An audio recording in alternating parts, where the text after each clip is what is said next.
Yo, kembali lagi di channel Vokauser Anime.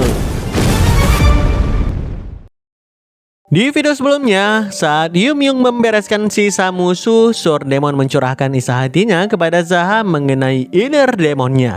Zaha menyadari seniornya terjebak di ambang kewarasan dan juga mengajaknya menemui Master Moryong, seorang tabib muda. Namun, sikap konyol Zaha saat memperkenalkan pasien barunya malah membuat Sword Demon semakin frustasi dengan keabsurdan sang iblis gila itu. Selagi kegilaan Zaha terus berlanjut karena nggak mau Berakmen kembali mesum terhadap dua wanita mantan pekerja Dong Bang Yeon yang kini bekerja di bawah tabib Moryong, Sword Demon sendiri saat ini melakukan konseling psikologi bersama dengan sang tabib.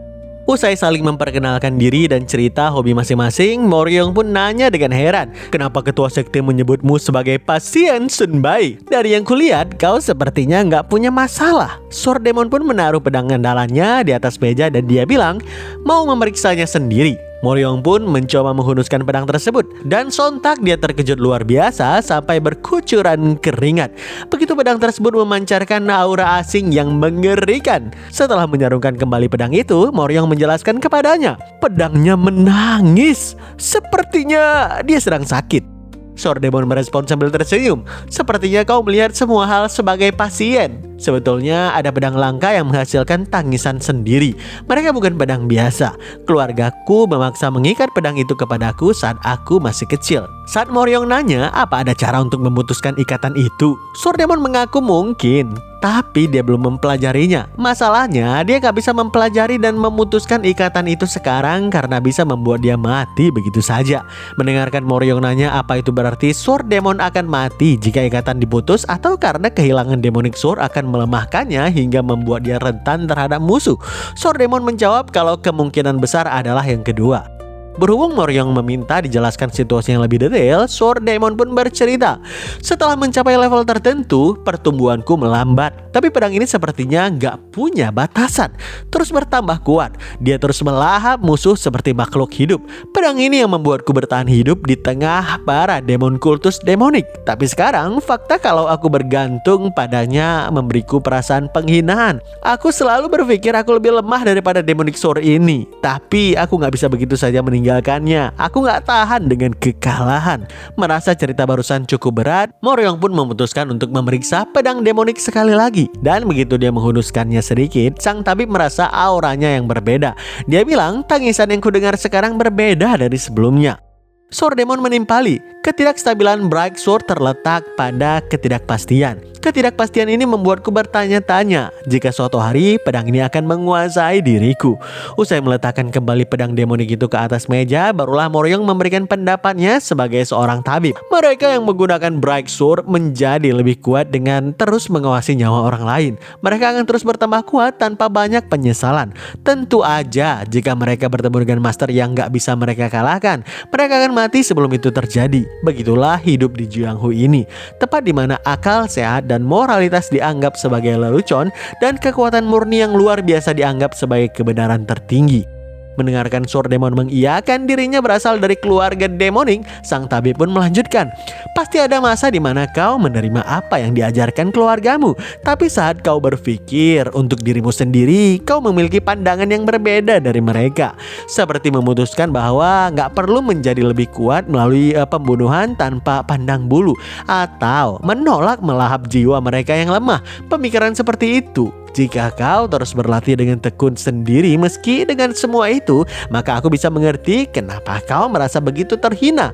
Aku gak akan menyimpulkan bahwa kau memiliki inner demon Sunbai. Spontan Sword Demon terperangah dan dia bilang, bukan inner demon, lalu apa?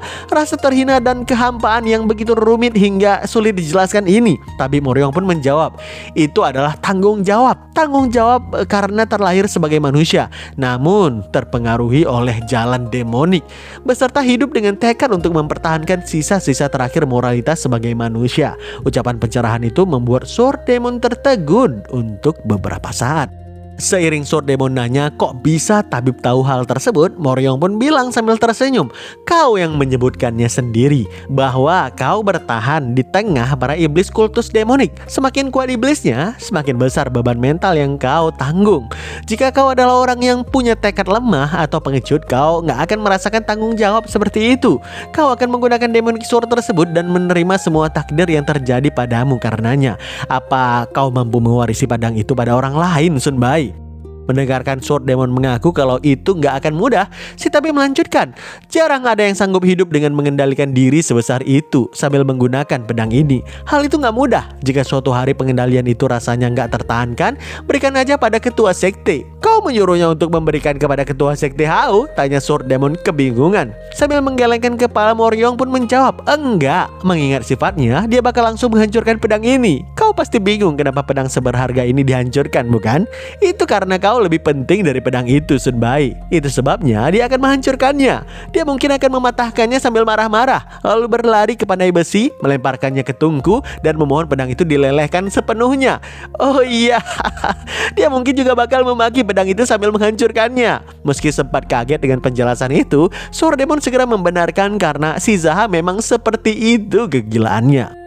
Setelahnya, Sword Demon pun nanya, kenapa kau pikir aku akan merasakan tanggung jawab seperti itu saat menggunakan pedang ini? Pernah ada masa di mana aku menggunakannya secara sembarangan. Moryong pun membalas, jika kau adalah tipe orang yang kehilangan kendali, ketua sekte nggak akan membawamu kemari dengan ekspresi seperti itu. Dan setelah bicara denganmu, aku juga mengerti, hanya pedang ini yang terkutuk, Sun Bai. Tapi kau bukan demon. Bukan demon katamu, sementara julukanku adalah Sword Demon. Mendengarkan penegasan tajam itu, Moryong pun bilang lagi, aku udah mendengarkan julukan itu sebelumnya, Sun Bai.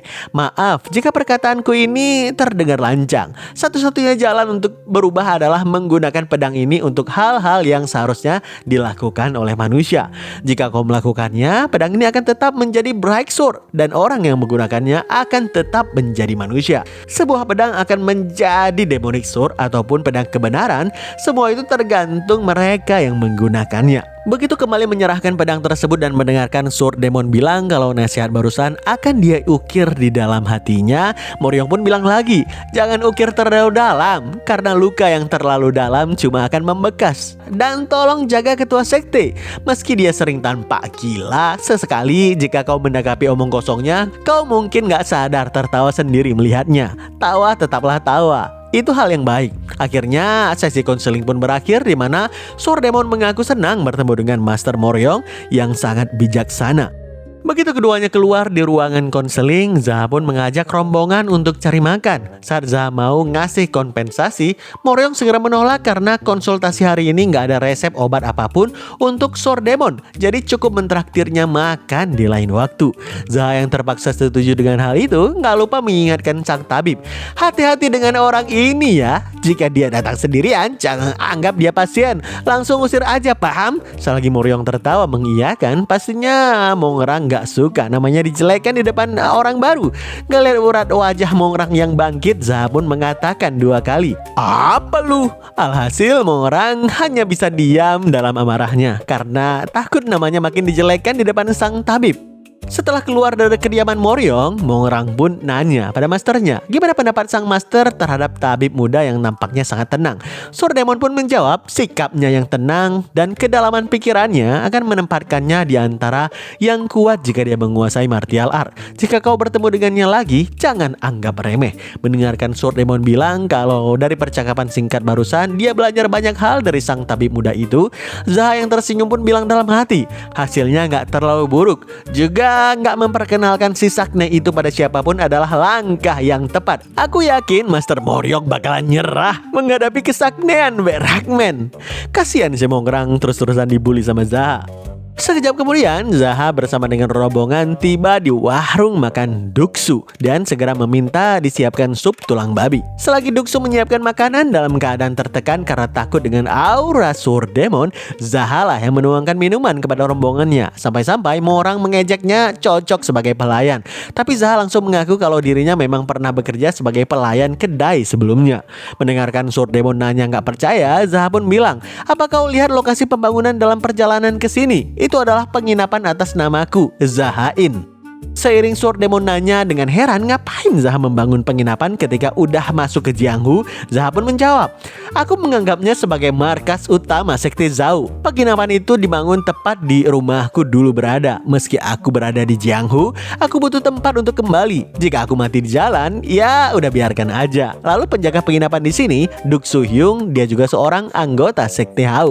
Mendengarkan Sword Demon nanya ada berapa banyak anggota sekte Hao, Zaha pun bilang, aku nggak tahu, nggak ada yang tahu. Lebih tepatnya jumlahnya akan terus bertambah karena kebanyakan anggota sekte Hao seperti Duk Soo Hyung di dapur, orang-orang kelas pekerja, itu sebabnya jumlah mereka sangat banyak. Entah mengapa Mongrang yang heran dengan penjelasan itu, dia nanya ke masternya, apa ada sekte yang seperti Zaha ucapkan? Sword Demon pun menjawab, bahkan sekte pengemis yang dipenuhi gelandangan adalah kekuatan yang kuat di Jianghu. Jadi kenapa sekte Hao nggak bisa disebut sekte? Jika ketua sekte mengatakan itu sekte, maka itu adalah sekte. Tampaknya ketua sekte berniat melindungi kaum pekerja, yang berarti dia mungkin akan memilih lebih banyak musuh daripada sekte pengemis. Dia akan lebih sering terlibat dengan faksi unortodok. Sontak Zaha pun bilang dengan wajah yang serius, memang itu tujuanku. Sebuah ucapan absurd yang kali ini membuat Sword Demon melengkungkan senyum tipisnya. Begitu hidangan sup babi pun tiba, di mana Zaha menyantapnya dengan lahap menggunakan tangan. Dia pun heran ngelihat Mongrang malah makan dengan sumpit. Padahal jelas-jelas lebih gampang makan sup dengan tangan aja. Dalam hatinya Zaha bilang, ngapain dia pakai sumpit seperti itu? Apa dia nggak mau tangannya kotor supaya bisa langsung memegang wanita? Berdedikasi sekali si mesum keparat ini ya. Ngelihat Sword Demon juga memakan dengan lahap, Zaha pun nanya gimana rasa hidangannya. Berhubung Sword Demon menjawab lumayan dengan wajah yang datar, Zaha pun bilang dalam hati, ekspresinya sama sekali nggak cocok dengan kata-katanya. Dia jelas seseorang yang emosinya terpisah dari apapun di luar martial art.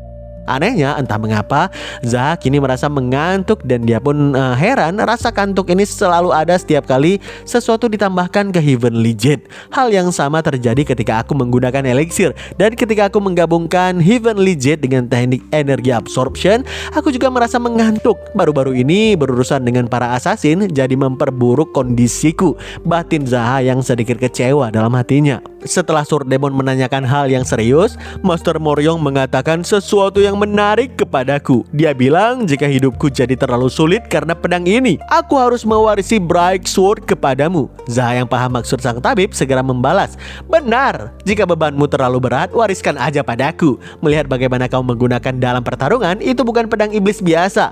Menghancurkannya mungkin membangkitkan kutukan ataupun semacamnya. Jika aku menemukan tempat terpencil di mana nggak ada orang-orang yang akan datang ke sana dan menguburnya dalam-dalam di dalam tanah. Ngelihat Sword Demon setuju namun memancarkan kesedihan, Zaha pun bilang lagi, senior, jangan murung begitu. Seperti kau bukan dirimu aja. Jika kekuatan bela dirimu sepenuhnya bergantung pada pedang ini, maka mungkin kau bukan pria yang kuat sejak awal.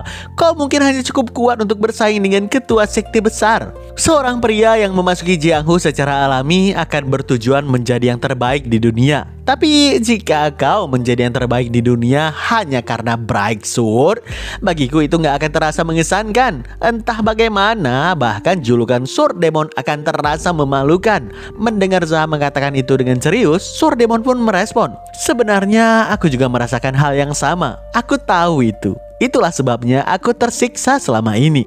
Seiring Mongrang merasa iba dengan penderitaan masternya, Zaha pun menanggapi, menjadi yang terbaik di dunia adalah tantangan yang sangat besar. Dengan atau tanpa Bright Sword itu memang sulit. Jadi aku berharap kau memilih jalan yang lebih berarti. Lagi pula, kita adalah pria yang hidup dengan tantangan. Usai mengiyakan saran itu, Sword Demon pun nanya hal yang membuatnya heran sebelumnya. Ngomong-ngomong, kenapa kau nggak memperkenalkan muridku pada Master Moryong? Setelah bicara dengannya, aku merasa dia pria yang sangat bijak untuk usianya. Sontak Zaha membalas dengan tatapan tajam. Bocah ini, hei, apa? Kenapa berhenti? Tanya Mongrang dengan kesal. Zaha yang menghela napas pun menjawab, aku menyerah sih. Hidup jarang berjalan sesuai dengan rencana. Jika Sun Bai aja nggak bisa mendidiknya, maka orang lain juga nggak akan bisa. Spontan, Duk Soo yang duduk di meja sebelah pun nanya, apa dia sakit atau semacamnya? Dengan lantang Zaha pun bilang, bocah ini sakne tingkat dewa tahu. Sebuah jawaban yang membuat Duk Soo langsung terdiam berkeringat karena takut membayangkan tamu yang Zaha bawa bisa aja mempengaruhi anak gadisnya.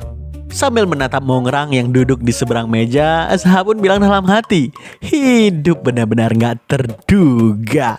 Siapa yang mengira aku kembali ke masa lalu dan menjadi orang yang secara pribadi memberikan julukan Sakne kepadanya. Ya, di masa lalu sebelum regresi, Mongrang adalah musuh besar Zaha yang membuatnya kehilangan nyawanya. Seketika Zaha mengarang puisi dalam benaknya. Gunung tetap menjadi gunung. Air gak pernah berhenti menjadi air. Dan Sakne akan selalu menjadi Sakne. Namun di kehidupan masa lalu dan sekarang berbeda.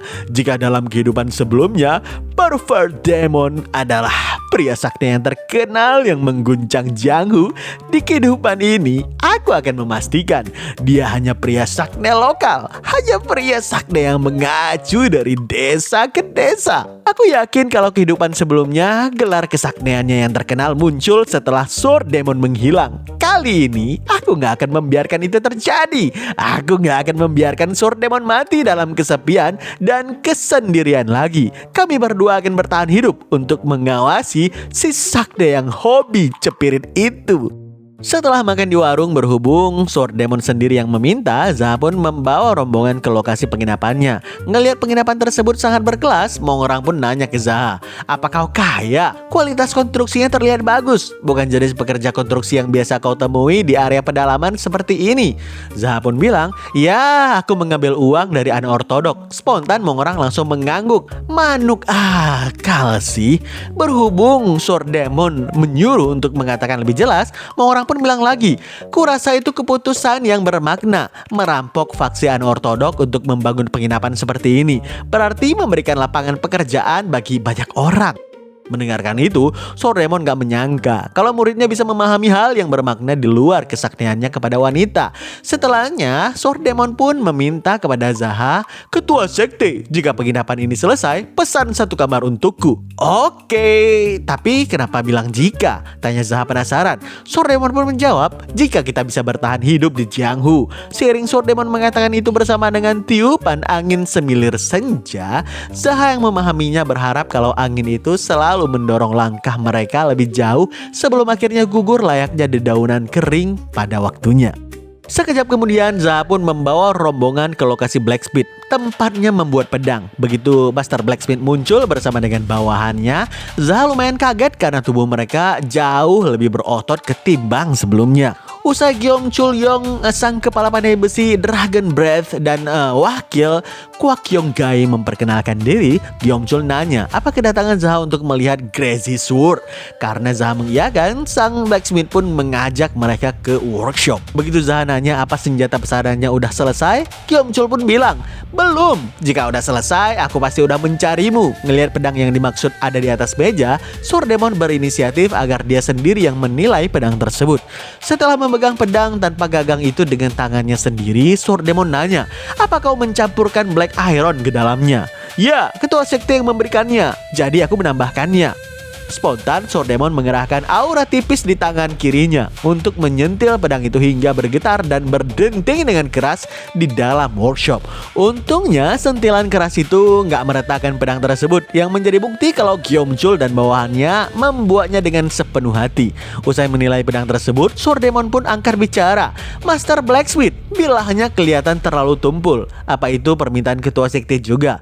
Gyeom Chul segera menjawab, "Ya, dia meminta untuk mengabaikan aspek ketajaman dan fokus penuhnya pada daya tahan." "Hanya daya tahan ya? Kalau begitu secara teknis ini bukan pedang." Mendengarkan Sword Demon mengatakan itu, Zaha pun berkomentar, "Nggak perlu menjadi pedang. Cukup sebuah senjata yang diresapi dengan tekad nggak tergoyahkan." Sword Demon yang paham dengan maksud Zaha segera menyampaikan idenya, "Master Blacksmith, anggap ini seperti membuat Heavenly Staff berbentuk pedang. Masih punya sisa Black Iron bukan? Jika ketua sekte benar-benar menginginkan sesuatu yang punya durabilitas gak tertandingi, maka bentuk umumnya yang perlu diasah bukanlah pilihan. Lelehkan sisa Black Iron dan semua yang kau punya, dan tempa satu senjata seperti tongkat. Selama prosesnya, hilangkan secara teliti semua kotoran yang tercampur dalam Black Iron. Fokus sepenuhnya untuk menciptakan sesuatu yang kuat sejak awal. Dan dengan keahlianmu Master Blacksmith, hasilnya pasti lebih kokoh daripada ini." Berhubung Zaha setuju dengan ide brilian itu, Gyeom Chul pun setuju untuk mencoba. Tapi karena ide tersebut memberikan pencerahan, Master Blacksmith pun nanya siapa nama pemberi ide. Dengan tegas, Surdemon pun bilang, Master Blacksmith, udah lama sejak aku menggunakan nama manusia. Sebaliknya, orang-orang memanggilku Surdemon. Sontak mata Gyeomchul dan wakilnya langsung terbuka sangat lebar mendengarkan nama tersebut. Selagi keduanya saling menatap seperti ketakutan, Zaha yang gelagat melihat mereka pun bilang dalam hati, karena mereka yang berada di dunia blacksmith juga secara teknis berada di Jianghu, mereka pasti pernah mendengar tentang Surdemon.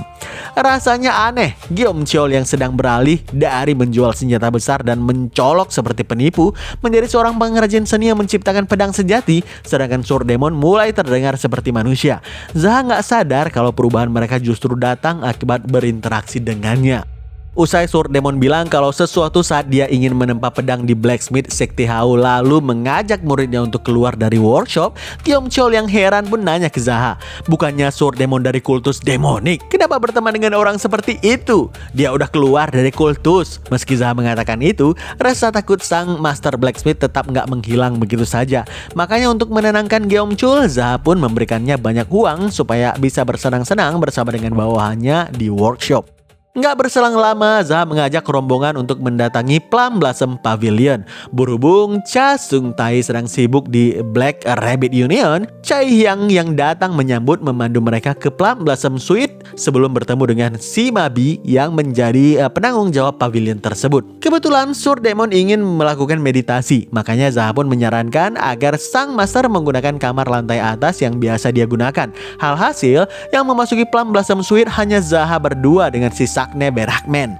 Seiring Sima Bi akhirnya masuk ke ruangan, Zaha pun langsung nanya, apa ada masalah akhir-akhir ini? Mendengarkan Sima Bi menjawab sama sekali nggak ada, Zaha pun mempersilahkan duduk untuk menanyakan hal lainnya. Apa kau belajar banyak tentang mengelola tempat ini? Sima Bi pun merespon, ya kami beralih dari rumah bordil menjadi wine house. Aku telah berkonsultasi dengan manajer Cha tentang operasionalnya. Usai memperkenalkan Sima Bi dengan Mongrang, Zaha pun bilang, Sima Bi, temani Mongrang saat dia kembali ke Baekhyongji. Aku punya tugas untukmu. Kita akan menginvestasikan kembali keuntungan dari 3 rumah bordil ke usaha baru. Ikuti dia ke Baekhyongji dan cari tempat di mana kita bisa mendirikan penginapan, restoran, dan rumah bordil menggunakan dana itu. Tinjau area komersial di Baekhyongji dan temukan bangunan yang bisa dibeli atau bisnis untuk diambil alih. Lakukan peninjauan menyeluruh. Anjir, segila-gilanya si Zaha ini otak bisnisnya encer parah sih. Seperti seorang konglomerat berpengalaman. Saat Sima Bi nanya apa cabang ini akan digunakan untuk mengumpulkan informasi, Zaha pun membalas, benar, tapi nggak hanya Baekhyongji. Kau akan bertanggung jawab untuk mendirikan cabang di sana, mendapatkan pengalaman dari tempat itu. Lalu nanti mendirikan cabang di dekat Blood Knight Palace, Baijiang Society, Jeongpyeong Lake, Naming Society, dan juga Southern Edge Sect. Sebenarnya masih ada Black Hurricane Castle juga, tapi lupakan itu untuk sekarang. Meskipun itu adalah cabang, mereka harus beroperasi sebagai bisnis yang mandiri. Staff akan dipilih dari mereka yang menganggur dan gak punya pekerjaan di Ilyang atau Black Rabbit Union. Kalau mendengarkan Zaha ngomong gini, maunya dia yang ngatur strategi Kopdes ya. Ups. Mendengarkan Sima Bi bilang kalau dia mengerti tentang wilayah lain, tapi nggak tahu banyak tentang Blood Knight Palace, Zaha pun bersedia menjelaskan itu nanti. Yang penting sekarang santai menikmati makanan. Sambil menuangkan arak ke dalam cawan, Zaha pun menyampaikan empatinya. Sima Bi, udah lama sejak kita bertemu, namun aku langsung membebanimu dengan banyak pekerjaan. Aku meminta maaf. Sontak Sima Bi menerima, cawan pun membalas. Apa Anda tahu bagaimana berita tentang Anda menyebar di Ilyang ketua sekte? Enggak. Seiring Zaha terkejut, Sima Bi pun segera melanjutkan. Anda menyerbu Nanming Associate sendirian. Sebelumnya Anda juga menyergap dan menghabisi Profesor Su. Selain itu juga ada kabar kalau Anda menghancurkan Beijing Society. Selain itu juga ada kabar kalau Anda menghancurkan Baijiang Society. Setiap kali aku mendengarkan cerita-cerita ini, aku berpikir ketua sekte sedang mempertaruhkan nyawanya di suatu tempat. Jadi jika Anda punya tugas untuk saya, berikan semuanya. Zaha pun berkeringat mendengarkan tekad tersebut karena gak menyangka kegilaannya menularkan kegilaan lain kepada bawahannya, alias gila kerja. Selepas si Mabi cabut dari ruangan, Mongrang nggak menyangka Zaha orangnya sangat sibuk. Padahal awalnya dia mengira Zaha cuma menjalankan sekte martial art lokal. Tapi yang bikin Mongrang penasaran, apa kantor-kantor cabang yang Zaha sebutkan sebelumnya terinspirasi dari Blood Knight Palace? Benarkan Zaha mengiyakan, Mongrang pun bilang, karena Elder Heo memintamu untuk membantu Blood Knight Palace, kau mendirikan cabang di dekatnya? Ya, aku butuh informasi untuk bisa memberikan bantuan, jawab Zaha sambil menyantap hidangan berikutnya. Sontak Mongrang pun membalas, oke lah kalau Blood Knight Palace, tapi kenapa mendirikan cabang di Baekhyungji juga? Karena mastermu ada di sana. Ditambah lagi ada faksi ortodok di sana. Mendengarkan jawaban itu dari Zaha, Mongrang pun nanya dengan nada tinggi, jadi kenapa kau mengawasi master? Aku tahu masterku dan Blood Knight Palace pada akhirnya akan menghadapi serangan dari kultus demonik, tapi master bukan orang yang akan kalah semudah itu. Zaha pun merespon, apapun itu, aku juga berniat agar sekte Hao punya cabang di ortodok, anortodok, dan bahkan di tempat tanpa ahli bela diri. Udah, jangan banyak tanya. Apa kau mau dihajar? Sementang sedikit alkohol membuatmu gak takut mati, ha? Tapi Mongrang masih aja melanjutkan, jujur, aku penasaran. Bagaimana kau bisa tahu dengan pasti apa yang harus kau lakukan? Kau membangun sekte untuk melindungi golongan pekerja, melawan faksi anortodok di setiap tempat. Apa yang mendorongmu melakukan semua hal itu? Alih-alih memberitahukan motifnya, Zaha justru balik nanya, kenapa Mongrang menjalani prinsip hidupnya seperti sekarang, terutama terkait wanita. Sambil menuangkan arah kecauannya, Mongrang pun menjawab, di dunia ini gak ada yang seindah wanita, dan gak ada yang lebih buruk dari wanita. 2 tahun lalu ada lamaran pernikahan untukku dengan seorang dari faksi anortodok. Tapi saat mereka tahu aku anak selir, mereka tiba-tiba membatalkannya secara sepihak. Persetan dengan lamaran itu, aku gak peduli. Tapi ditolak, itu masalah harga diri. Lalu aku memutuskan untuk menyamar dan mencari tahu tentang wanita itu. Setidaknya bisa melihat wajahnya. Lah, ternyata mukanya mirip babon yang lagi berenang. Membayangkan aku ditolak orang seperti dia, carinya aku meludah di depan rumahnya. Cuy, kataku dengan keras-keras. Kampret, dasar bajingan jorok, kata Zaha yang jijik dengan perangai Mongrang. Tapi si Sakne tetap aja melanjutkan. Saat aku sampai di rumah dan memikirkan orang seperti apa aku ini, aku tiba-tiba merasa seperti orang gagal. Ketua klan hanya melihatku sebagai bidak catur untuk memperluas pengaruh keluarga. Hari itu aku berdebat dengan ketua klan dan bertarung dengan kakakku yang merupakan pewaris keluarga. Pada akhirnya aku membuat mereka berdua babak belur. Mendengarkan cerita itu, sontak Zaha meludah cuy keras-keras ke atas meja. Saking klise cerita barusan. Usai Mongrang juga mengejeknya sebagai orang yang jorok, Zaha yang heran nanya sekali lagi, apa benar ayah Mongrang ketua klan dan kakaknya adalah pewaris?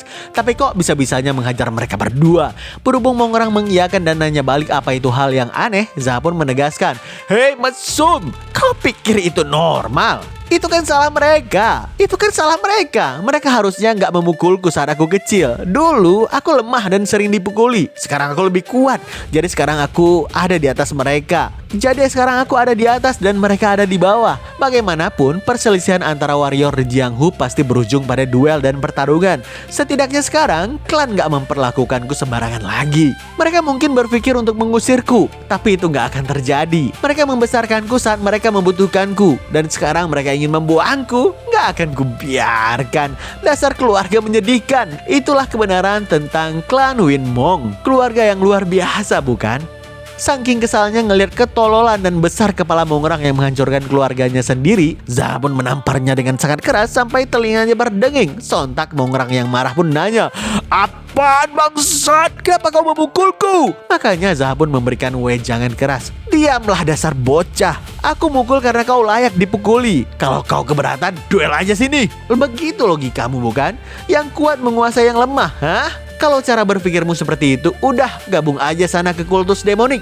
Habisi dan pukuli orang-orang yang lebih lemah darimu. Naik pangkat dan jilat pantat ketua kultus itu. Itu lebih cocok dengan pola pikirmu itu. Apa? Kenapa juga aku bergabung dengan kultus demonik? Dan bukannya udah aku bilang, waktu kecil aku sering dipukuli mereka. Mendengarkan jawaban itu dari Mongrang, tanpa ragu Zaha menampar pipinya yang sebelah lagi sembari bilang, gimana? Udah nostalgia dipukuli?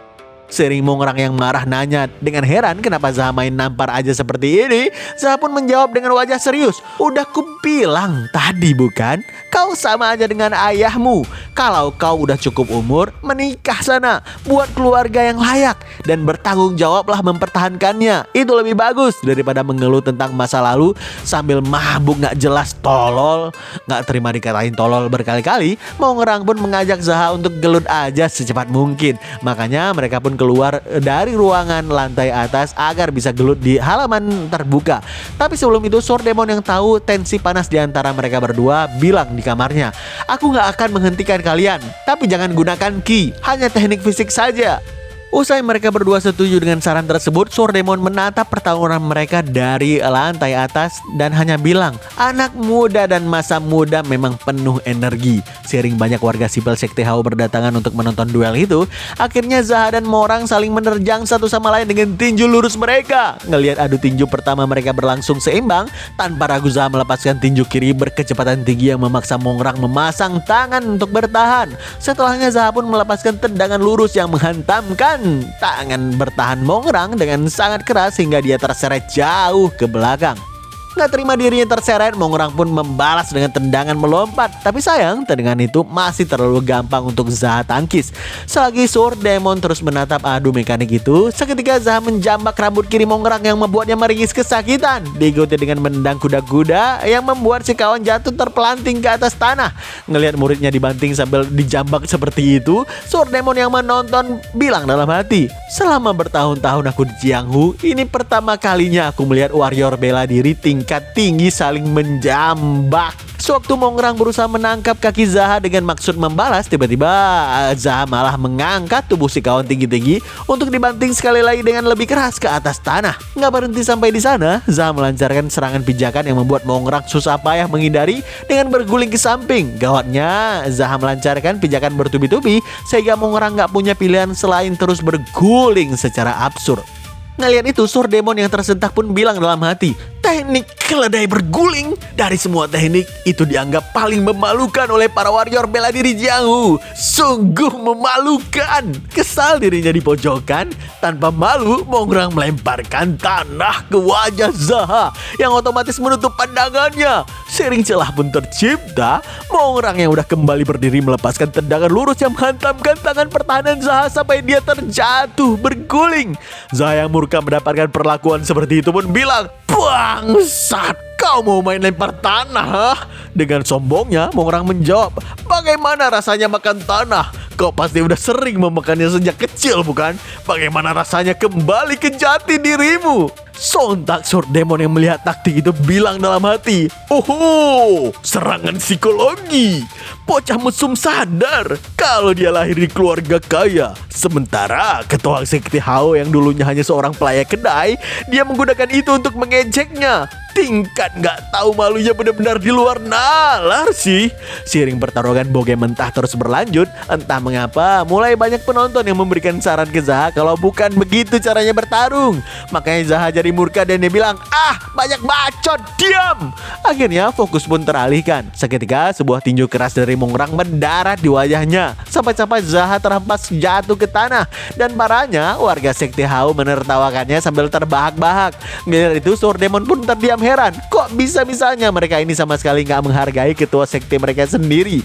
Usai Zaha kembali berdiri, entah mengapa dia memasang stand tangan yang berbeda. Dari yang tadinya tinju sekarang mirip dengan telapak tangan. Begitu keduanya kembali adu mekanik, di mana Mongrang masih setia dengan tinjunya, Zaha malah sengaja melepaskan tamparan keras secara beruntun sebagai balasan yang membuat Mongrang semakin murka.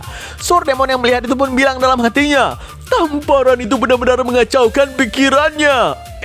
Tunggu, kenapa aku malah menganalisa pertarungan tolol ini? Tanpa disadari, yang bertarung maupun yang menonton sama-sama mulai kehilangan akal sehat. Seolah-olah kegilaan itu menular, merusak malam di bawah sinar bulan purnama yang harusnya tenang dan juga damai. Pada akhirnya di satu momen tangan Zaha berhasil menangkap keras baju Mongrang hingga dia bisa membanting si kawan dengan keras ke depan.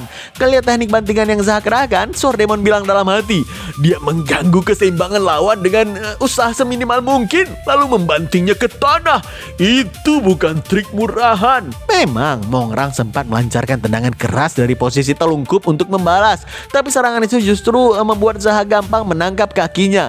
Untuk dia banting berkali-kali seakan ingin menggeprek tulang punggung Mongrang sekuat mungkin. Saat Mongrang mulai nggak berdaya, Zaha pun menarik bajunya lagi agar bisa mengangkat tubuh si kawan tinggi-tinggi lalu menjatuhkannya kembali ke bawah sembari menaruh satu lututnya sendiri ke depan. Alhasil tulang punggung Mongrang mengenai paha Zaha yang sangat keras membuat para penonton ngilu karena mendengarkan seperti ada suara tulang yang patah. Berhubung si kawan masih aja menolak untuk menyerah, sekalian aja Zaha membanting Mongrang keras-keras ke tanah sekali lagi, sampai-sampai si kawan hanya bisa berguling kesakitan dengan tubuh yang gemetaran menahan rasa sakit di punggung yang gak tertahankan.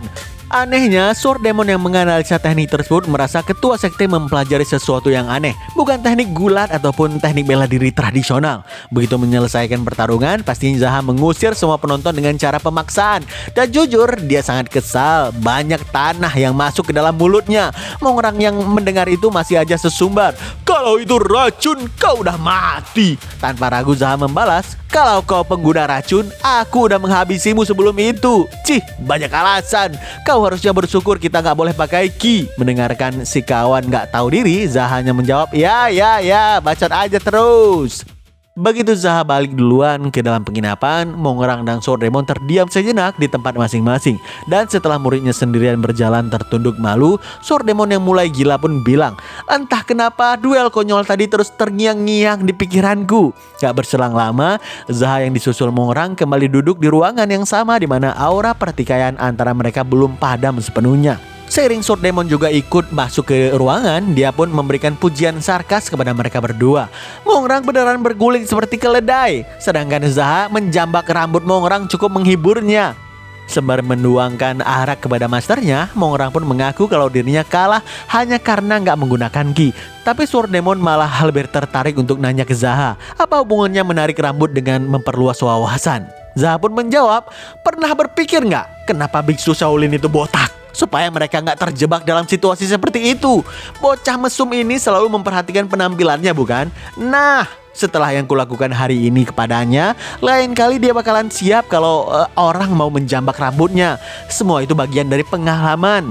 Setelah memuji kalau tindakan Zaha selalu punya makna tersembunyi, Sword Demon bilang ke muridnya, "Kau melempar tanah itu seperti teknik hidden weapon. Itu mengingatkanku pada preman-preman rendahan di faksi anortodok.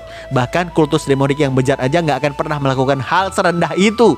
Bukannya malu kena sindir, si Sakne malah membalas, "Itu benar, Master. Tapi kalau yang kulempar itu jarum beracun seperti kelantang, menurutmu apa dia masih bisa duduk di sini minum bersama kita? Pertarungan itu sebenarnya udah berakhir saat itu. Yang barusan bukan duel sepihak, melainkan pertukaran kemenangan dan juga kekalahan." Sontak Sword Demon pun menilai kalau muridnya ini memang selalu punya alasan biar nggak kalah. Tapi tiba-tiba Zaha agak tersentak saat ngelihat bibir Sword Demon seperti bergetar. Makanya dia pun bilang, "Senbai, kau kenapa? Kalau mau ketawa ya ketawa aja. Nanti wajahmu kram kalau ditahan-tahan." Sword Demon pun merespon, "Aku cuma heran gimana bisa dua orang yang sama-sama unik bertemu seperti ini. Sungguh takdir yang menarik." Memang Sword Demon sih masih berusaha menahan emosinya.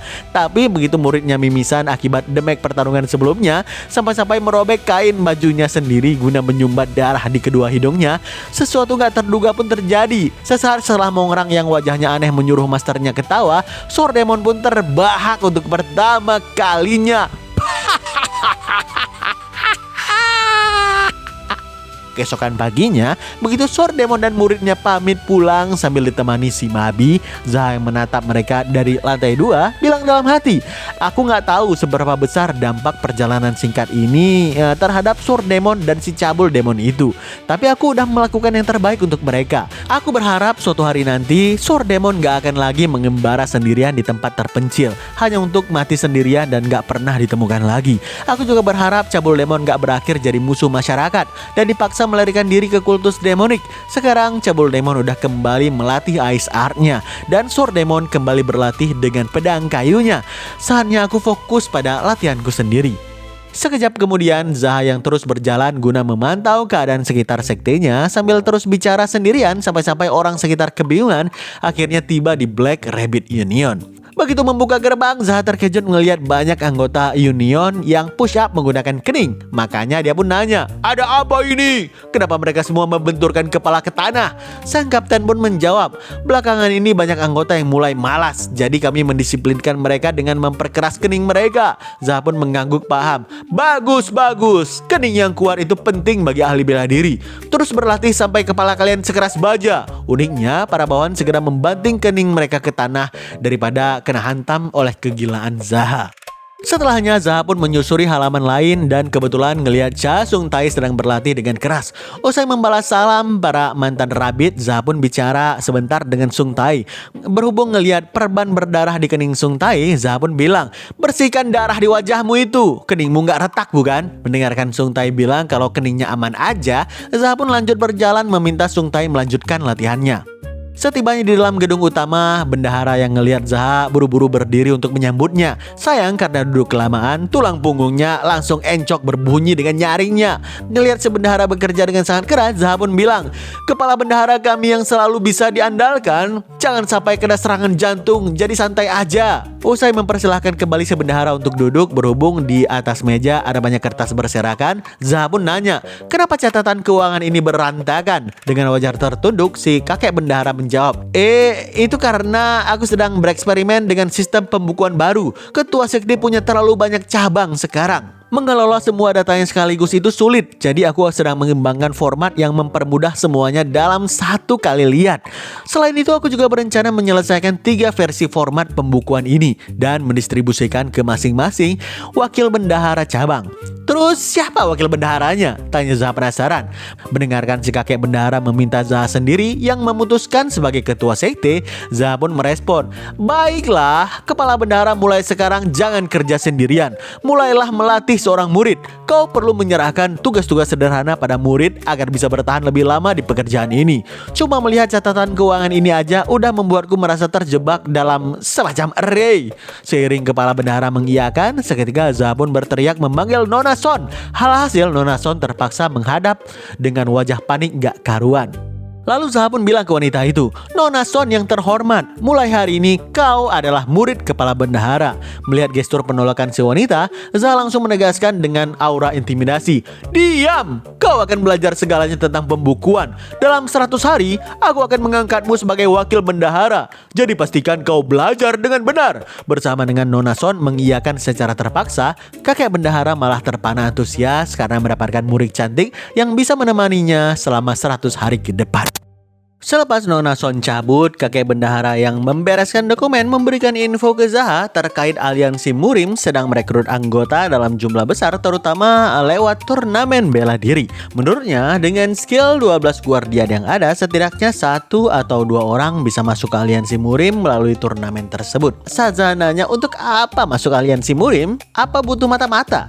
Kepala bendahara pun menjawab, "Jangan anggap mata-mata. Anggap aja kita mengirim mereka untuk belajar di luar sekte. Kita bukan organisasi kriminal unortodok. Kita ini sekte Hau." Mendengarkan itu, Zaha yang paham bersedia memikirkannya nanti. Beberapa hari setelahnya, Zaha pun memasuki pelatihan tertutup yang intensif. Sebagai praktisi kultivasi yin dan yang sekaligus, jujur Zaha merasa kesulitan mengembangkannya. Karena melatih yin dan yang secara bersamaan membuat tubuhnya terasa seperti ditekan 2 kali lipat. Seakan tubuhnya terus-menerus tegang. Jadinya daripada memaksakan diri, Zaha menetapkan siklus latihan. Sehari Shadow Moon Martial Art yang berfokus pada yin, sehari lagi ada Strolling Golden Turtle Art yang berfokus pada yang. Dan sehari lagi latihan fisik. Bisa dibilang metode ini adalah siklus latihan 3 hari. Saat Zaha melatih Strolling Golden Turtle Art, tubuhnya diliputi panas yang menyengat sepanjang hari. Begitu dia melatih Shadow Moon Martial Art, rasanya seperti terperangkap di kutub utara.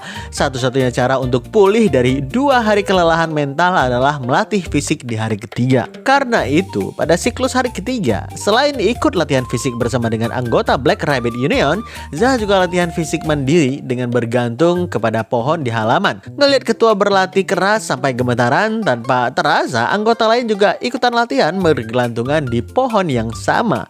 Zaha yang kesal latihannya diganggu pun bilang, "Dasar monyet, lihatlah kelakuan monyet-monyet ini." Ucapan itu spontan membuat salah satu anggota yang bergelantungan pun terbahak-bahak. Saking kerasnya dia tertawa, si kawan pun terjatuh dari pohon yang mana membuat Zaha ketularan ketawa juga. Alhasil, dia pun ikut terjatuh dari pohon. Ngelihat banyak anggota yang tertawa setelah sesi latihan tersebut, Zaha pun menegaskan, "Mulai sekarang, yang ketawa waktu latihan gak bakal dapat makanan." Setidaknya ancaman itu mampu membuat mereka lebih serius pada sesi latihan berikutnya. Hari-hari latihan fisik berlalu dengan begitu cepat. Selagi bergelantungan di pohon, Zaha juga berlatih push up 1 jari. Hingga akhirnya pada suatu hari, baik Zaha maupun anggota pada kaget ketika tiba-tiba mendengarkan pintu gerbang digedor keras dari luar. Begitu pintu gerbang dibuka, masuklah beberapa orang yang membawa Brother Gold yang babak belur. Belum sempat Zaha menanyakan keadaan Brother Gold, spontan salah satu rombongan menjatuhkan si kawan ke tanah dan menanyakan dengan sombong yang mana orang yang disebut ketua sekte Hao.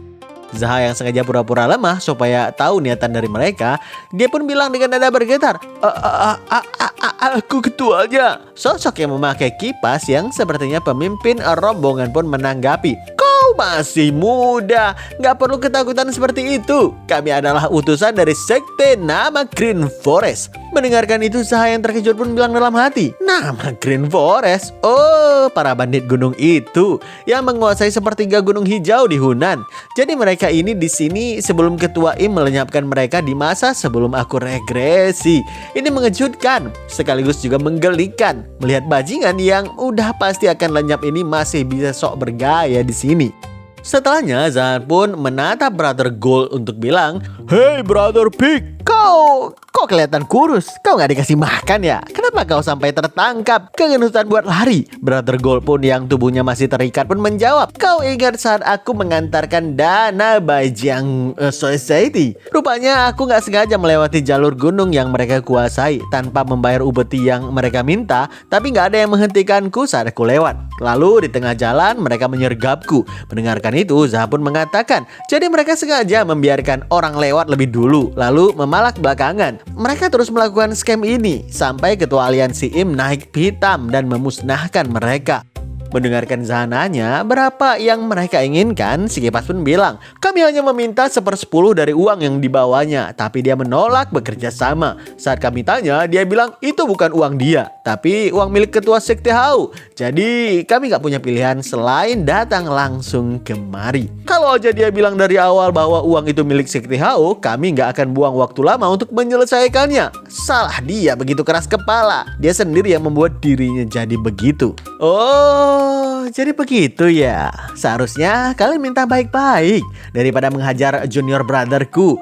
Di ujung ucapan Zaha tersebut, seketika Gun Pyong mendekat untuk bilang, "Ketua sekte, sabar. Mending dibicarakan terlebih dahulu." "Kenapa? Aku bahkan belum marah kok." Mendengarkan Zaha mengatakan itu, White Tiger yang mendekat ikutan bicara, "Senior brother, coba selesaikan ini dengan damai terlebih dahulu. Lagi pula, Brother Gold kan masih hidup. Jadi habisi mereka semua sekarang kayaknya terlalu berlebihan." Spontan ucapan itu membuat rombongan yang masuk memalak merinding disco di tempat. Namun tiba-tiba Sung Tae ikutan nimbrung ke pintu gerbang dan dia bilang, "Ketua sekte, bukankah lebih bijak untuk negosiasi terlebih dahulu?" Zaha pun merespon, "Negosiasi? Nggak pernah tuh negosiasi. Gimana caranya?" Sung Tae malah menjawab, "Aku juga belum." Sebuah ucapan yang membuat semuanya menatap Sung Tae dengan wajah yang kesal. Usai mendengar kalau para tamu memalak berjumlah lebih dari 1.000 orang, tanpa ragu Zaha langsung memukul leher mereka berempat dengan skill S yang membuat mereka berdiri mematung membeku. Saat Zaha mulai mengeluarkan dagger dari dalam jubahnya, sontak 3 bawahnya langsung mencegat supaya 4 pemalak itu nggak langsung mati begitu saja. Daripada Zaha yang langsung turun tangan, Sung Tae pun memerintahkan para anggota level rendah, "Apa yang kalian tunggu? Hajar bajingan-bajingan itu terlebih dahulu." Seketika para anggota menghajar 4 orang itu di tanah sampai babak belur nggak karuan. Ngelihat itu, Zaha pun bersedia untuk melihat keadaan. Begitu daggernya dikembalikan oleh White Tiger, Zaha meminta supaya wajah para pemalak itu berakhir seperti Brother Babi. Alhasil Sung Tae dan juga para bawahan lanjut menghajar para pemalak itu. Setidaknya sampai Zaha merasa tentram dan juga lega. Sekejap kemudian, para pemalak yang udah babak belur parah didudukan di atas tanah. Tapi salah seorang dari mereka masih aja berani ngoceh. Memperlakukan kami seperti ini. Kalian pikir bisa menghadapi ketua sekte nama Green Forest? Mendengarkan itu, tanpa ampun Zaha menyentil kepala si kawan dengan kuat sampai kepalanya terpelanting ke tanah dengan begitu keras. Sontak, 3 sisa yang lain semakin merinding karena mengira si kawan yang kena sentil kemungkinan udah mati dalam sekejap. Setelahnya barulah Zaha angkat bicara. Ancaman macam apa itu barusan? Kalian mencoba merampas orang lain, menculik Brother Pig, menghajarnya, dan membuatnya kelaparan. Kalian pikir jumlah kalian membuat kalian gak terkalahkan? Aku bisa pergi ke markas kalian sendirian dan menghabisi kalian semua kalau aku mau. Kalian pikir bisa meremehkan kami hanya karena kami sekte Hau? Kurang sangar apa ya? Cari nama lain kah? Mungkin sekte super aja kali ya. Kalian udah lihat apa yang terjadi saat aku menghancurkan Bajang Society. Dan kalian masih berpikir kami lemah. Kalau kalian benar-benar menginginkan uang mereka, seharusnya mereka mengambilnya sendiri daripada datang ke sini dan merengek kepadaku. Gimana menurut kalian? Utusan dari sekte nama Green Forest? Berhubung ketiganya masih diam 1000 bahasa, Zaha pun mulai menghembuskan jari sentilannya lagi. Karenanya salah satu dari mereka mulai bersuara dengan nada panik. Saya minta maaf. Baru aja si kawan mengatakan itu, Zaha yang bersedia memberikan maaf langsung menyentil kepalanya dengan kuat yang membuat dia langsung terkapar, gak bergerak di atas tanah. Kemudian Zaha pun bilang ke salah satu dari mereka yang tersisa, "Kau yang tadi menepuk kepala Brother Pig bukan? Aku suka sikap santaimu itu." Mendengarkan si kumis mengucapkan terima kasih dengan nada yang bergetar, Zaha pun melanjutkan, "Bangsat kau, aku kira ada hidden master kuat yang datang kemari, sialan." Mengiringi wakian itu, tanpa ampun Zaha menepuk kepala si kawan dengan sangat kuat sampai kepalanya terpelanting keras ke tanah dengan kening yang benjol parah. Saat Zaha nanya apa si kawan pingsan ataupun mati, Sung Tae yang mengecek pun menjawab, "Masih bernapas." Makanya Zaha pun merespon, "Beruntung sekali dia ya, pasti keningnya udah terlatih." "Tetap aja hampir pecah ketua," balas Sung Tae yang takut keningnya disuruh latihan lebih keras oleh Zaha. Lalu kepada yang tersisa terakhir, Zaha pun nanya, "Berapa hari waktu yang kalian butuhkan untuk datang ke sini dari nama Green Forest?" Mendengarkan si kawan bilang 4 hari, Zaha langsung berkomentar, "Benarkah? Jadi 4 hari untuk kembali, 4 hari bagi Sultan Pig League untuk bertanya-tanya kenapa kalian belum kembali, dan 4 hari lagi bagi mereka untuk mengirim seseorang ke sini. Itu berarti aku baru aja mengulur waktu 12 hari. Dalam 12 hari itu aku akan memastikan sendiri kalau gerombolan bandit tukang begal akan belajar kenapa mereka bukan tandingan orang yang mereka ganggu. Mengerti? Dan dengarkan ini baik-baik. Jika kalian menyentuh pedagang, saudagar, merchant guild, atau orang biasa lagi, itu berarti kalian memulai perang dengan sekte Hau. Aku sendiri akan memastikan sekte nama Green Forest gak akan melakukan begal lagi." Usai mengatakan itu, Zaha pun kembali menghembuskan jari sentilannya yang membangkitkan trauma si kawan terakhir. Saking traumanya, si kawan udah duluan muntah-muntah dan matanya memutih, yang membuat Zaha terdiam heran. Gak terima ketua sekte dipermainkan, Sung Tae pun datang menampar si kawan terakhir sambil berteriak, "Mana bisa gitu bangsat? Woi, jangan pingsan dulu." Ngelihat itu, Zaha pun terdiam dan gak menyangka Sung Tae mulai kejam seperti dirinya. 3 hari pun berlalu. Sejak adegan sentilan kepala di pintu gerbang, 4 tamu pemalak yang ternyata masih hidup sengaja diikatkan ke pohon besar dalam keadaan terduduk, di mana mereka juga dipaksa untuk melihat Brother Gold makan enak sepuasnya. Itu adalah hukuman mereka karena udah membuat Brother Gold kurusan dan juga kelaparan. Begitu Zaha datang ke lokasi mereka, usai basa-basi sejenak, dia pun bergelantungan di pohon untuk melanjutkan latihan fisik yang kemudian juga diikuti oleh anggota lainnya. Khusus Brother Gold sendiri yang gak ikutan latihan seperti yang lain, dengan alasan dia mau makan sepuasnya dulu sampai tubuhnya bisa kembali berisi. Begitu tersisa sepotong ayam lagi, Brother Gold pun nanya ke Zaha, "Senior, apa aku boleh memberikan ayam ini pada mereka?" Zaha pun menjawab dengan tegas, "Enggak, para bajikan itu mencuri uang orang lain hanya untuk hidup mewah. Dan sekarang mereka nggak tahu malu mengamis makanan yang benar saja." Mendengarkan itu, Brother Gold emosi menanggapi sambil menghabiskan ayamnya satu lagi. "Senior, aku ingin mengerahkan beberapa pasukan pedagang kita untuk pertempuran melawan sekte nama Green Forest. Tolong izinkan aku." Zaha pun merespon, "Pertempuran seperti itu bakal banyak makan korban. Jadi Jadi biarkan aja, Brother Pig. Kau terlihat sangat marah ya. Ya Sahyung, jika kau mengizinkan, aku ingin mencincang para bajingan itu sekarang dan memanggang daging mereka di atas bara api.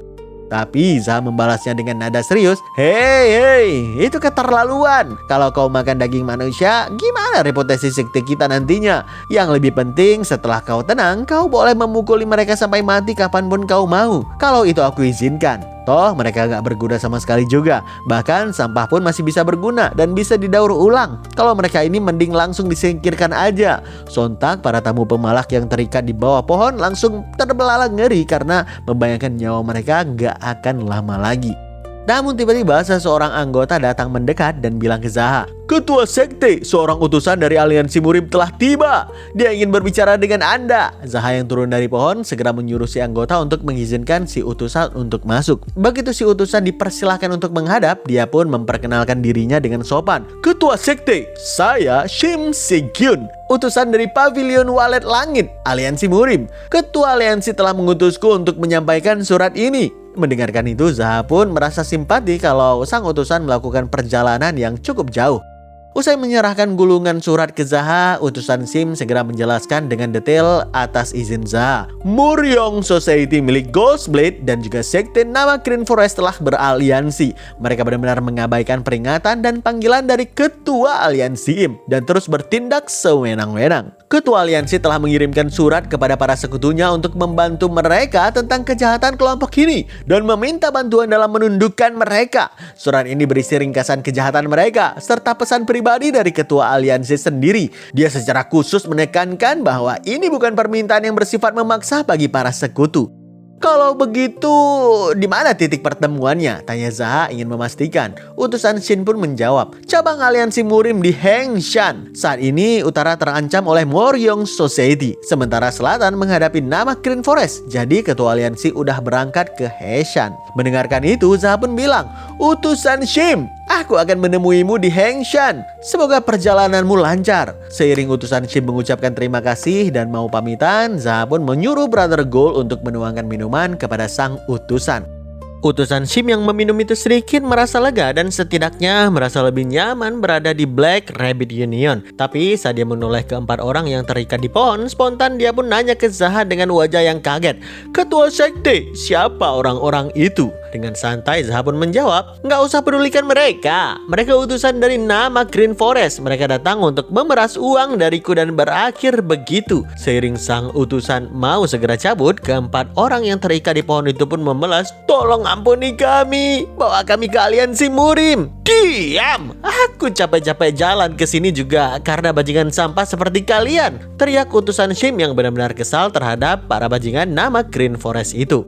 Begitu utusan Shim berlalu menuruni tangga, entah kenapa Zaha menghela napas dan bilang dalam hatinya, pupus udah rencanaku untuk menjadi musuh masyarakat Murim. Kalau begini terus, bisa-bisa aku dianggap pahlawan Murim yang tampan dan adil. Ini sedikit merepotkan. Sekejap kemudian, Zaha pun mengadakan rapat bersama dengan para petinggi di aula Black Rabbit Union. Dan yang pertama kali membuka rapat adalah Sung Tae yang merasa aneh aliansi Murim kok tiba-tiba minta bantuan pada mereka. Menurutnya, bahkan tanpa dukungan Sekte Hao, aliansi Murim udah punya kekuatan yang lebih dari cukup dalam menghadapi Moryong Society dan juga sekte nama Green Forest.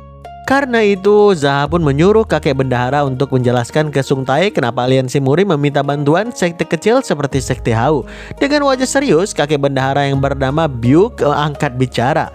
Yang diinginkan aliansi Murim adalah persatuan antar sekte. Namun masih banyak sekte yang belum bergabung dengan mereka. Maka dari itu mereka menggunakan kesempatan ini untuk mengumpulkan semua pihak, mempererat hubungan dan membangun solidaritas. Dan sekarang Moryong Society serta nama Green Forest telah bersatu. Jika sekte nama Green Forest dan juga bandit sungai semakin kuat, bahkan pasukan aliansi pun gak akan mampu menahan mereka. Jadi dari sudut pandang ketua aliansi, mengumpulkan sebanyak mungkin kekuatan adalah tindakan yang masuk akal. Penjelasan itu membuat seisi ruangan kagum, termasuk Zaha yang memberikan tepuk tangan apresiasi.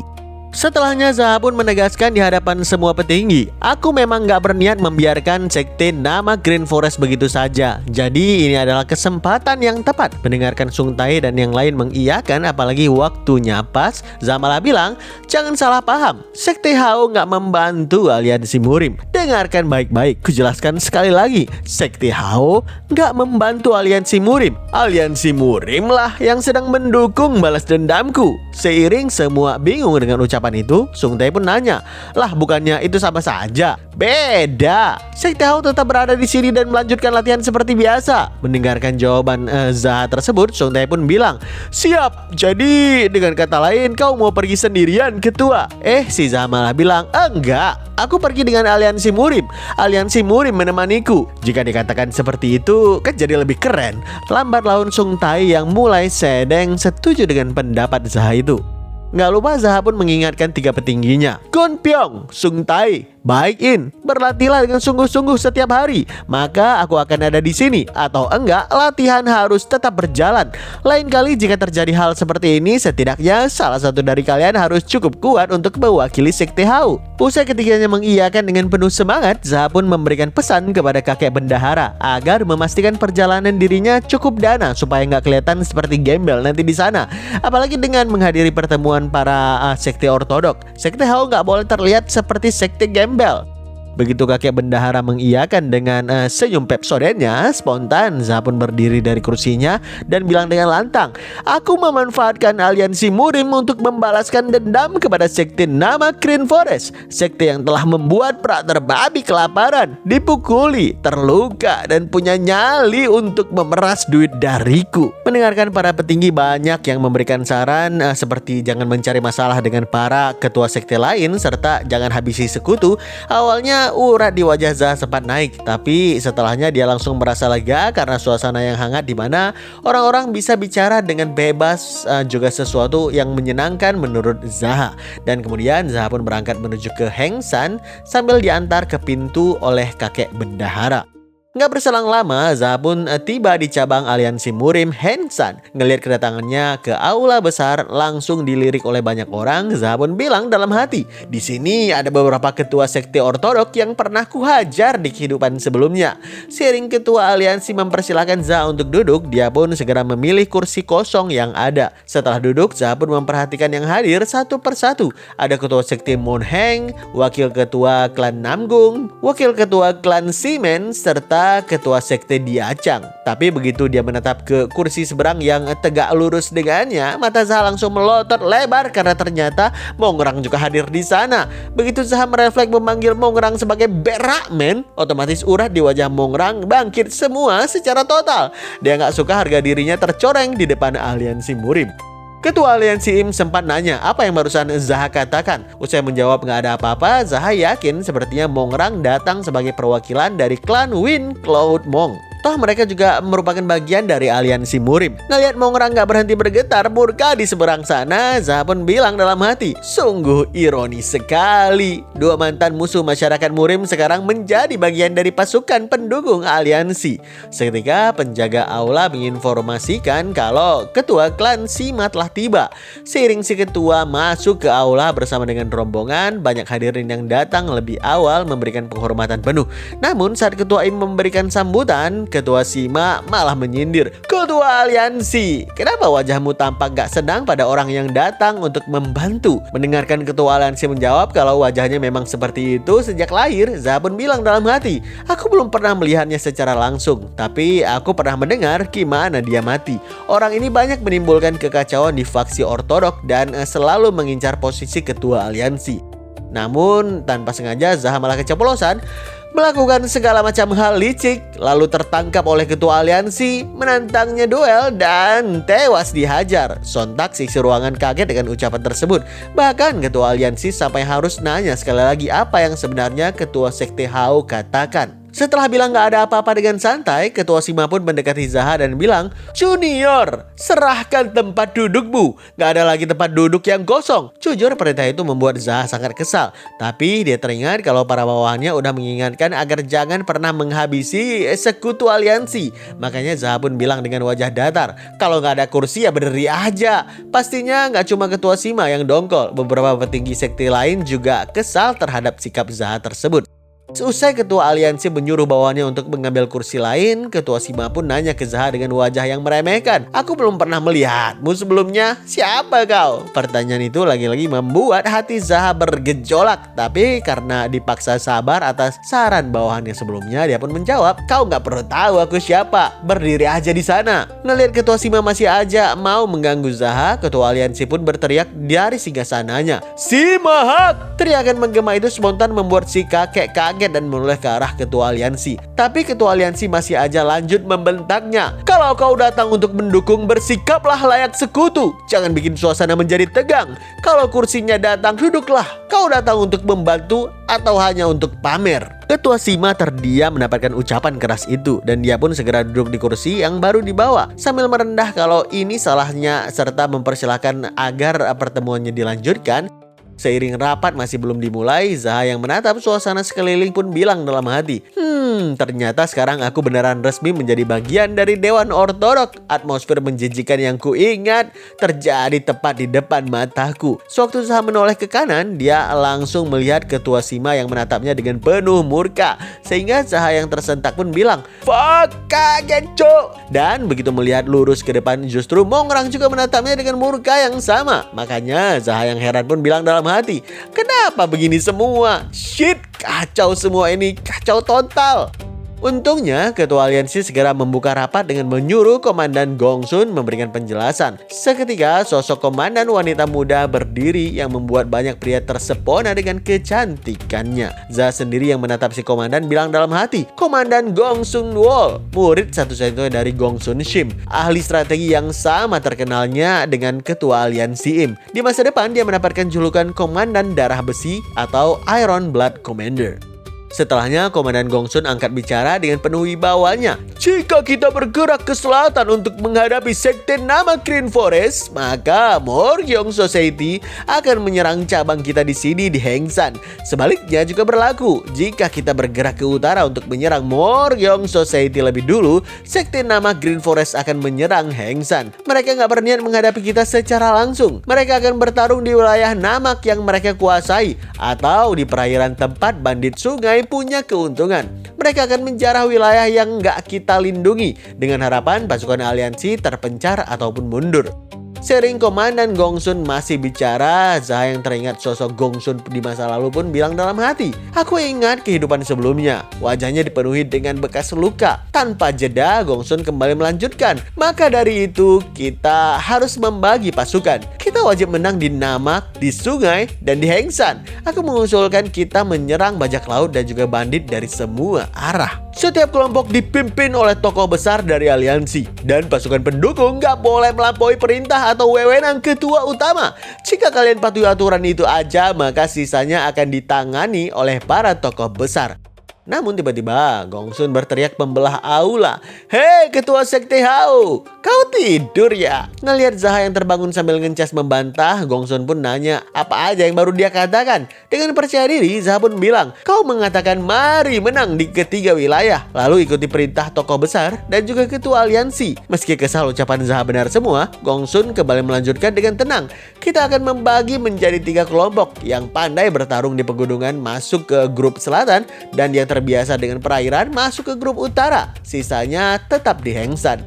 Menyusul itu, ketua aliansi pun langsung bersuara, "Aku akan memimpin grup selatan. Jadi siapa yang ingin ikut? Berdiri sekarang." Siapa sangka semuanya diam, gak ada satupun yang berdiri. Sehingga ketua Sima cekikikan di kursinya. Gongsun yang shock ngelihat sikap para peserta pun bilang, "Dengan ketua aliansi memimpin grup selatan, kita gak akan kekurangan tenaga. Ada lagi yang ingin ikut? Kalau enggak, maka aku." Tiba-tiba Zaha mengangkat tangan dan bersuara, "Aku akan ikut ketua aliansi ke grup selatan." Lalu pria ternyata maksudku tuan muda dari klan Windcloud Mong ini juga ingin ikut. Tunggu, aku enggak. Mendengarkan penolakan itu dari Mongrang, Zaha pun langsung membentaknya.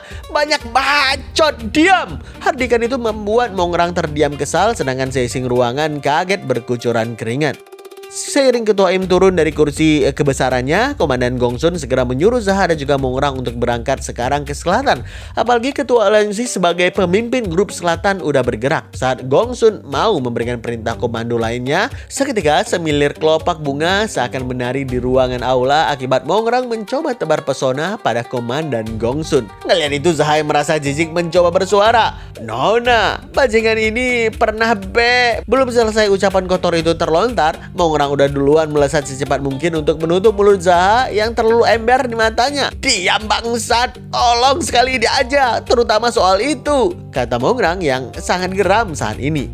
Usai menepis tangan Mongrang dan bersedia menahan diri, Zaha yang bangun dari kursinya pun bilang, semoga kita semua mendapatkan keberuntungan dalam pertempuran. Ya, dengan kekuatan sebesar ini, markas besar Mongryong bakal hancur total. Tapi perkataan itu malah disanggah oleh Ketua Sima yang masih emosi. Nada bicaramu itu agak bacot. Mendengarkan Zaha mengatakan itu, otomatis Ketua Sima semakin meledak dan kehilangan wibawanya. Sampai-sampai Komandan Gongsun harus turun tangan untuk menengahkan. Namun yang membuat Zaha masih tetap jengkel, si Sakne Mongrang masih aja gak berubah di hadapan wanita cantik.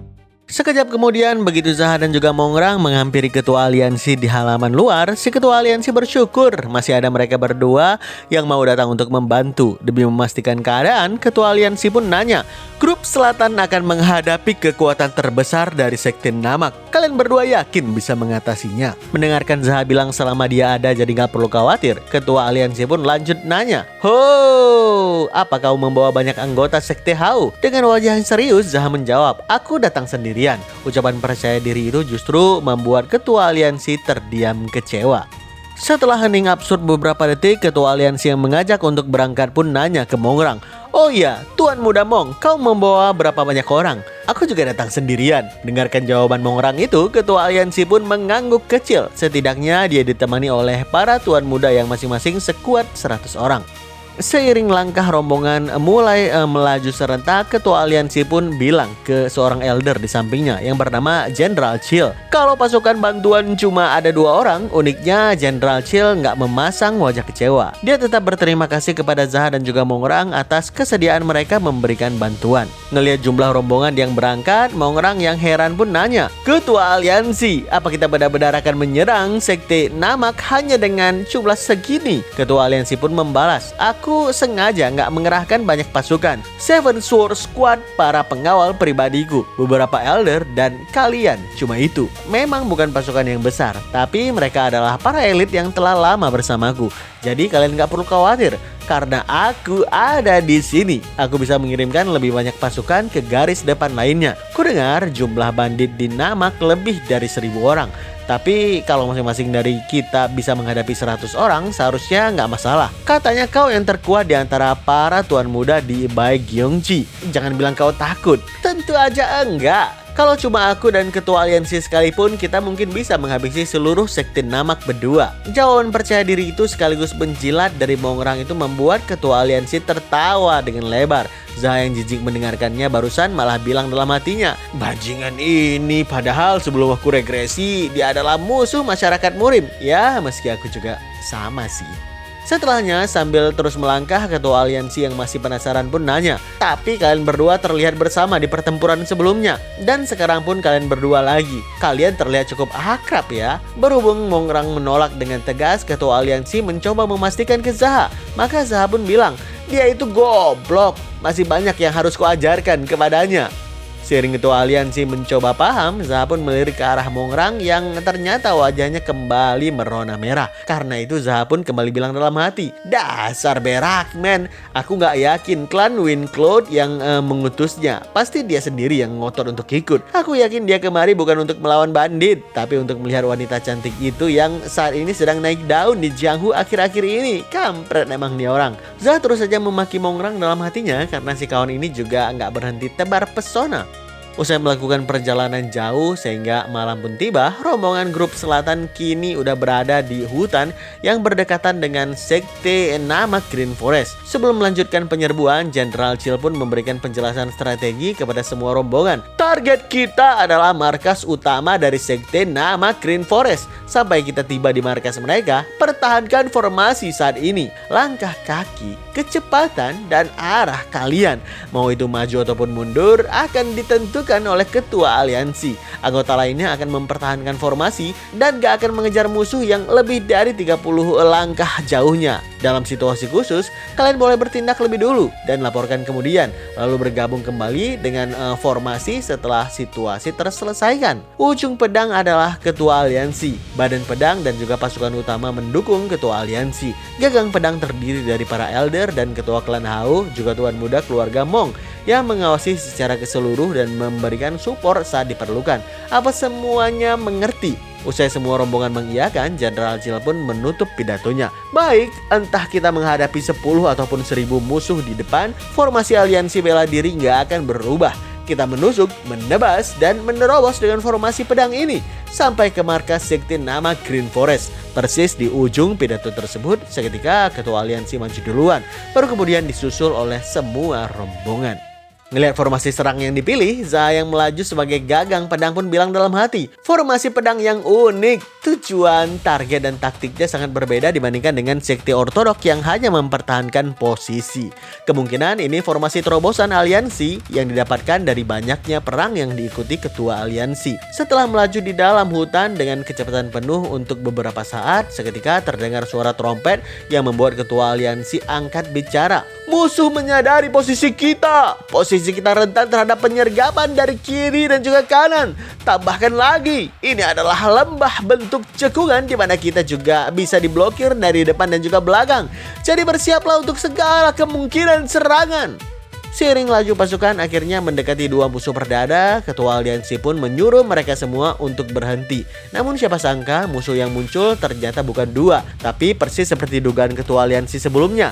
Para bandit yang berjumlah jauh lebih banyak kini mengepung mereka dari depan, kiri, kanan, dan juga dari atas tebing. Spontan sosok yang menjadi pemimpin pasukan musuh pun berteriak, "Ketua aliansi Im, mau apa kau datang ke sini? Mau menyerah pada Lord Kabi dengan pasukan menyedihkan seperti ini?" Alih-alih terprovokasi, ketua Im nanya dengan tenang, "Di mana ya Yeol? Dia masih tidur saat ini. Jika kau punya urusan, kau bisa bicara denganku." Mendengarkan ucapan si kawan, ketua aliansi pun membalas lagi, "Semuanya belum terlambat. Beritahu dia untuk menyerah sekarang." Sayang, perintah itu malah disambut dengan gelak tawa seluruh pasukan musuh yang menggema di penjuru hutan. Pemimpin musuh yang ikut ketawa pun melanjutkan, "Kau hanya membawa 100 orang dan kau menuntut kami untuk menyerah." Tapi ucapan itu udah cukup bagi ketua aliansi untuk memberikan perintah serang kepada para pasukan elitnya. Tanpa jeda, ketua aliansi melesat secepat kilat diikuti pasukan elit di belakang dengan kecepatan yang sama. Pergerakan itu spontan membuat pemimpin musuh bergidik ngeri dari tempat mereka. Memang pemimpin musuh sempat meneriaki perintah serang sehingga para pemanah dan juga pelempar batu di tebing melontarkan proyektil mereka. Sayang, kecepatan pasukan elit aliansi begitu tinggi sehingga semua proyektil itu cuma bisa menghunjam tanah kosong. Ngelihat lawan semakin mendekat, pemimpin musuh menyuruh para pasukan yang menghunus pedang untuk menghentikan lawan. Tapi ketua aliansi yang udah melompat tinggi-tinggi ke atas melepaskan tebasan aura pedang dengan kekuatan dahsyat yang langsung mencincang pemimpin musuh serta beberapa pasukan sekaligus. Parahnya lagi, aura tebasan itu menciptakan ledakan besar yang menewaskan banyak pasukan lain di area belakang. Lihat kedahsyatan teknik pedang dari ketua aliansi, Zaha pun tersenyum kagum. Ngelihat pasukan badan pedang segera menghajar para musuh di sisi sayap, Zaha yang tetap berada di belakang bilang dalam hatinya, "Baru kali ini aku dapat peran pendukung. Enak juga sih, bisa nyantai." Faktanya Zaha bisa tetap mager karena dua elder dan Mongrang mementalkan semua proyektil batu dan panah dengan teknik ki mereka. Ngelihat pasukan musuh mencoba menjatuhkan batu yang sangat besar dari atas tebing, Mongrang yang melihat duluan segera melesat dengan kecepatan penuh untuk membekukan para musuh di atas tebing dengan Ice Arc miliknya. Seorang elder yang menyusul Mongrang dari belakang juga mengerahkan teknik ki-nya untuk mementalkan orang-orang yang berdiri membeku hingga membentur dinding tebing dengan sangat keras. Seiring Mongrang dan juga elder tersebut segera kembali ke formasi gagang pedang, Zaha yang tersenyum pun mengakui kalau serbuan malam ini beneran terasa seperti elit dari aliansi murim, cepat, presisi, dan juga mematikan. Dalam sekejap, formasi pedang yang dipimpin ketua aliansi terus melesat ke titik terdalam hutan sambil terus menghajar para musuh yang mencoba menghalangi. Usai memukul mundur semua musuh yang ada, akhirnya ketua aliansi bisa melihat markas musuh sehingga dia pun menyuruh para pasukan untuk berhenti. Setelah Jenderal Chill menyiapkan aba-aba, seketika Zaha pun maju ke depan dengan pedenya.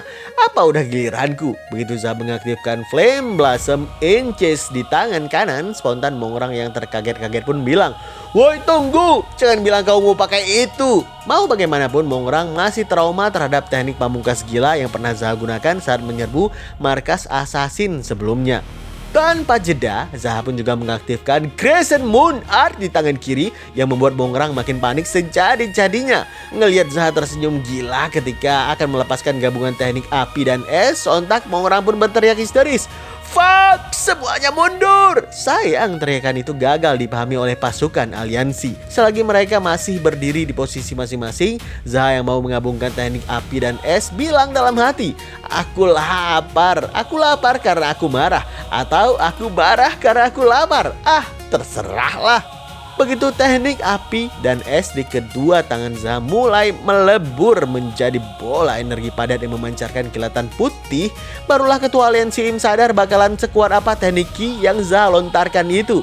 Sambil memasang stand Kamehameha, Zaha pun berteriak dengan lantang, "Demi Sekte Hao, demi aliansi Murim, rasakan ini!" Seketika energi bola putih yang ada di tangan Zaha terbang tinggi ke atas sebelum akhirnya jatuh ke markas sekte musuh. Ngelihat bola energi sepekat itu, tiba-tiba ada seorang musuh yang melompat tinggi karena ingin mencoba membelah energi tersebut dengan pedangnya. Tapi ketua aliansi yang tahu skala kehancuran bola energi tersebut segera berteriak kepada pasukannya, "Semuanya, pusatkan ki kalian dan pasang mode bertahan penuh!"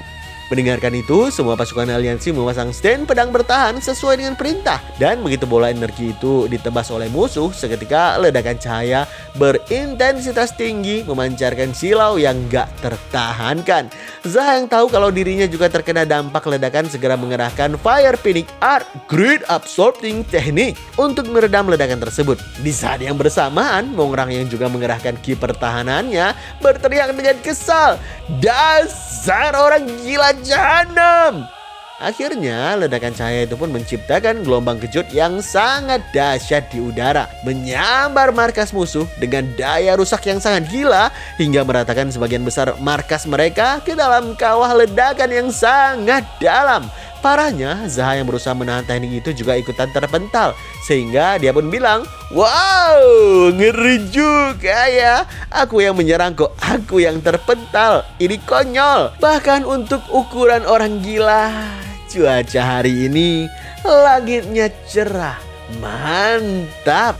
Setelah memastikan telinganya aman dari efek ledakan, Zaha pun kembali berjalan ke arah pasukan aliansi yang saat ini sedang menghabisi para bandit yang tersisa. Akibat ledakan besar barusan dan juga beringasnya pasukan elit aliansi, para bandit akhirnya menjatuhkan pedang masing-masing kecuali ketua sekte nama Green Forest. Sayang si ketua nggak bisa berumur panjang karena ketua aliansi Im sendiri yang datang untuk memenggalnya. Dengan matinya ketua sekte musuh, ketua aliansi Im pun bilang dengan aura intimidasi, "Sekte nama Green Forest, jatuhkan senjata kalian dan menyerahlah.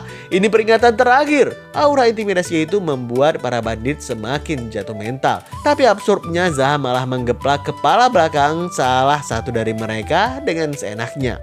Begitu semuanya udah diringkus, ketua aliansi Im pun bilang ke Zaha, "Ketua sekte Hao, Aku benar-benar terkejut masih banyak yang selamat. Setelah memastikan dengan matanya sendiri, Zaha pun menjawab, karena udah sejauh ini udah terlambat untuk kembali. Mendengarkan ketua aliansi lanjut nanya pilihan apa yang mereka punya sekarang, Zaha pun bilang bahwa pasukan sekte Namak yang masih hidup dan juga sehat menuju ke utara untuk menyerang Morgyong Society. Bahwa semuanya kecuali yang terluka dan gak bisa bertarung. Rencanamu bagus, tapi kita semua gak bisa pergi ke utara. Ucapan ketua aliansi tersebut langsung Zaha respon.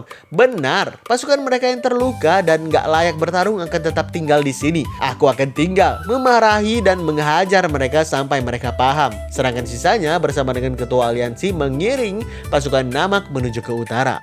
Seiring ketua aliansi terkejut dengan ide itu, Zaha pun tetap melanjutkan. Kalau aliansi ingin meninggalkan orang di sini untuk mengawasi mereka, aliansi butuh setidaknya 20-30-an orang. Jadi mending aku aja yang tinggal sendirian di sini. Setelah memastikan kepercayaan ketua aliansi, Zaha yang menatap langit cerah pun bilang dalam hatinya, di kehidupan sebelumnya, aliansi Muri memang mengalami kerugian, tapi semua bandit dari sekte Namak berhasil dihabisi. Ketua aliansi memburu mereka satu persatu dan menghabisi mereka semua.